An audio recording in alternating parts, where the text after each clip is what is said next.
Well, would you look at that? Both home teams got their houses broken into tonight. The perpetrators in question have been reported. Say that 3 times fast.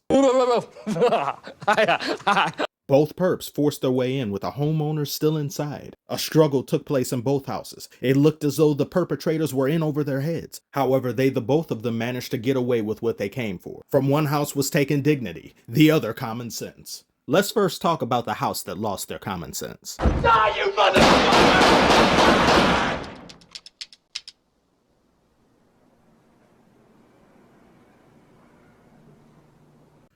But before I get into that, I just gotta. Sorry, I just.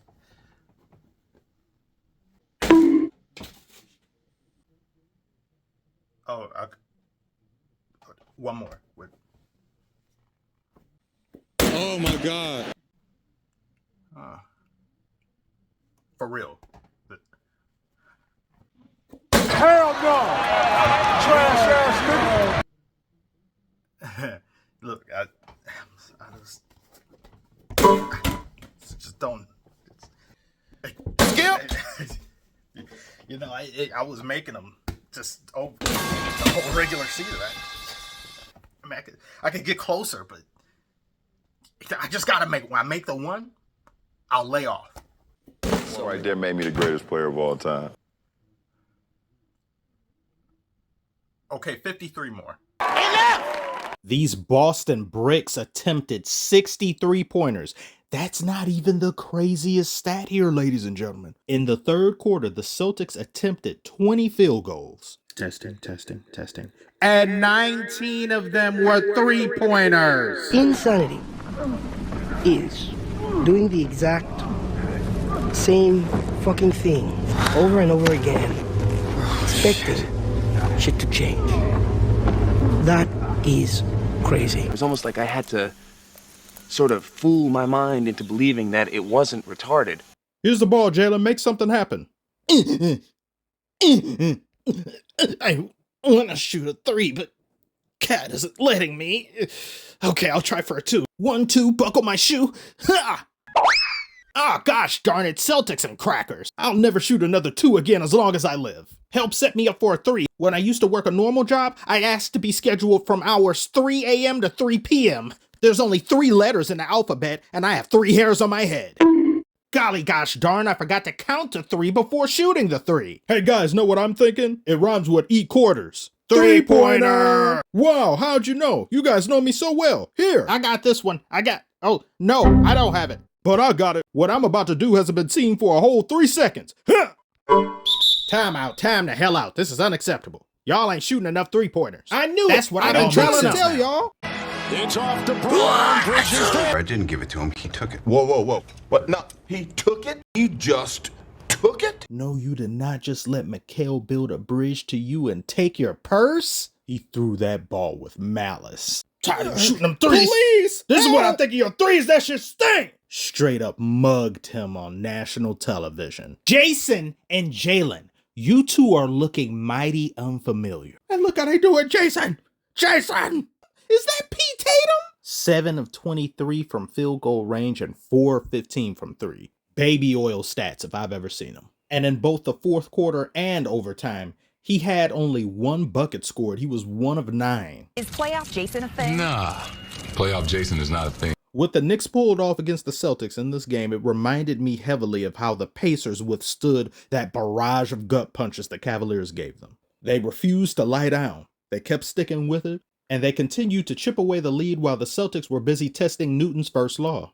And the Knicks were able to pull this off despite Jalen Brunson not shooting the ball very well. It honestly pains me to have to praise the Knicks after what they did to my Pistons. We should be here right now, but they took our spot from us. I don't really even know who to cheer for in the series. Both these teams are evildoers in Detroit. But what I do know is that the 3-point performance the Celtics put on in this game was historically detestable. I will keep saying this until I'm green in the face. The 3-point obsession in this league becomes so unwatchable at times. And this, if the Celtics were my team, I would be furious. I would be beyond livid because I see a team doing and using one aspect of the game or trying to pursue it and refusing to try other things. Here comes the "you don't know ball" comments. I know, crazy though. Are the Celtics going to shoot the ball this badly again this series? Probably not.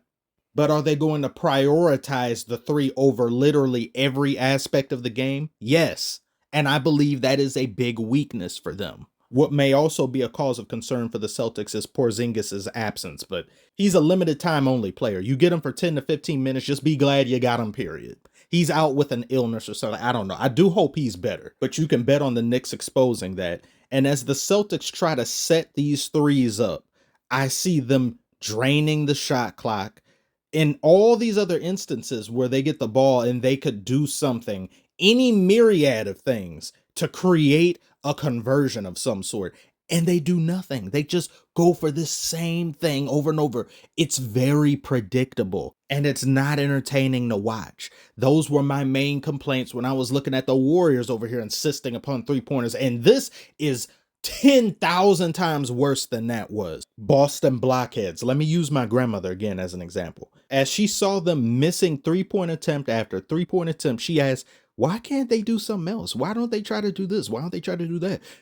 If an average person can see something's wrong with that, if an average person can question the intelligence of the so-called knowers of ball, we have a problem. You don't have to be a player or a coach to call out stupidity. And no amount of X and O rigmarole can justify this nonsense. There's nothing wrong with the amount of threes the Celtics attempted. You just don't know what you're talking about. You see, the Celtics were utilizing a bilateral contingency Brogdon-Nagy subwoofer. Shut up, they lost! They lost at home and embarrassed themselves on a historic level. Knicks went on a 35-11 run due to their shot not falling. And what did the Celtics do? Let me shoot another three underneath. That don't sound like me. Hit another three. Do-re-mi. Once you got up to 20, maybe you guys got away from the things that were working. I mean, you guys shot almost exclusively 3-pointers after that. You never shoot like 85% of your shots from three.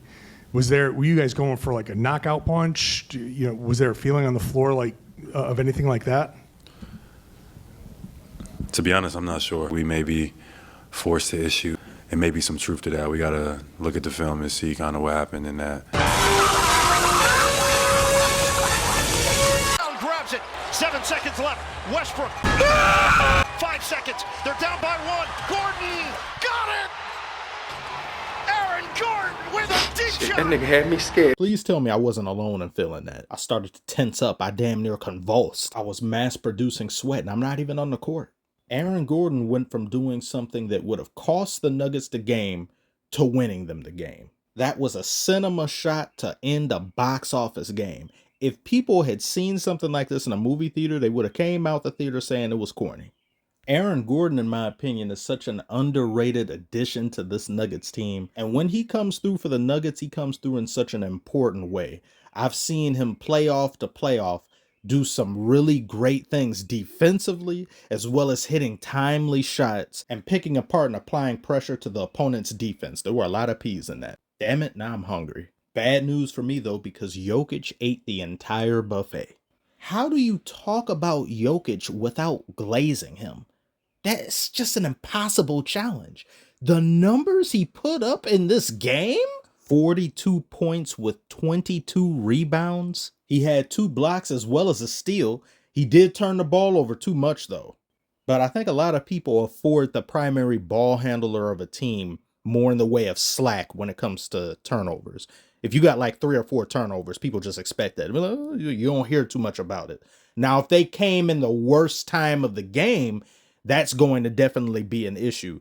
But 7 to me is too much. This one, in my opinion, being the worst. Well, actually, it may be tied with this. I saw Jokic was outraged that they called this against him, and then they wasted a challenge on which I didn't think this was worth challenging in the first place. I don't think challenges should be used outside of the fourth quarter anyway. But Chet did intentionally lock Jokic's arm, impeding his movement, but it happened after he shoved him. 3-on-2 developing. Gordon, it goes down! He turned that man into linguine. I didn't have the Nuggets winning this game, mainly for the fact that they just got through playing a Game 7 48 hours prior to this game. I thought if they were to lose a game, they would lose Game 1 come back, possibly win game 2, then they would make it a series, and then we'd have some back and forth if that were to occur. Given how the Thunder had performed this regular season, this would be the tried and true testing ground to see if they are really like that, if they are worthy of their #1 seed. And they played this game mostly like it. They were bearing the Nuggets in so many runs, it looked like the game would be out of reach, but the Nuggets played their game.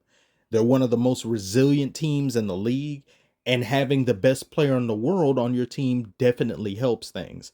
And when these games come down to the wire, it'll be the difference of maybe a player or two not performing up to snuff or where you'd expect them to perform. For the Nuggets, it was MPJ this game. He was 1 of 8 from the floor. Putrid. And for the Thunder, it was Jalen Williams. He was 5 of 20 from the field. If either of those players had a decent game, you would see the tide shift into whoever it was that did. Chet missing those free throws, huge contributor to this loss. That's my second pet peeve with NBA, the after flopping after that. But free throws, especially in a game of this importance, you cannot miss both of your free throws. It's bad enough when you miss 1, but 2, you've just given the game away. You've given the Nuggets another chance to score, and you've given your team more of a workload to combat with. SGA had a good, solid game, but you need Chet to come along with him. 12 points on 5 of 11 shooting and 0 from three-point range when you attempted 3 threes is just not going to cut it. Chet, in my opinion, should be religiously 20 points or more. Always night in and night out. He is more than capable of that, but he's been allowing himself to get bullied a little bit too much for my liking.